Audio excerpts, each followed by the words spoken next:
Welcome to our channel. Today we how to block a number on Verizon Android phone, quick method step by step clearly. Unlock your Android phone and navigate to the home screen. Locate and tap on the phone app icon.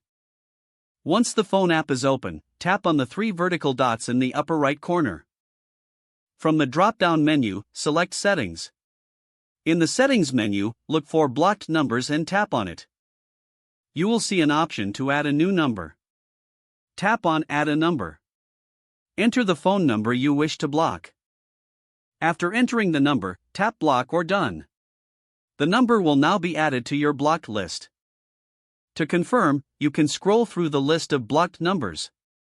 If you want to unblock a number later, return to the Blocked Numbers section. Select the number you wish to unblock.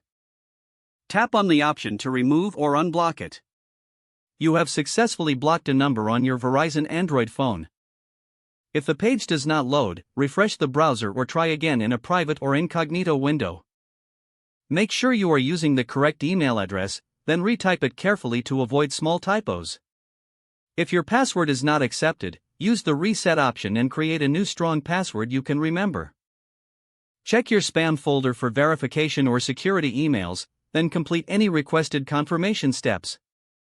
Enable two-factor authentication if available to improve account security and reduce unauthorized access risk. After signing in, review your profile details so your contact information and settings are accurate and current. If you see an error message, note it down and try again after restarting your device and internet connection. Log out when you finish, especially on shared devices, to keep your account and payment information secure. If the page does not load, refresh the browser or try again in a private or incognito window.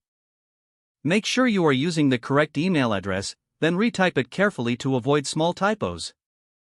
If your password is not accepted, use the reset option and create a new strong password you can remember. Check your spam folder for verification or security emails, then complete any requested confirmation steps. Enable two-factor authentication if available to improve account security and reduce unauthorized access risk.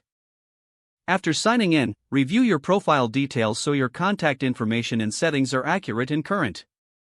If you see an error message, note it down and try again after restarting your device and internet connection. Log out when you finish, especially on shared devices, to keep your account and payment information secure. Don't forget to like this video and subscribe to our channel for more step-by-step tech guides.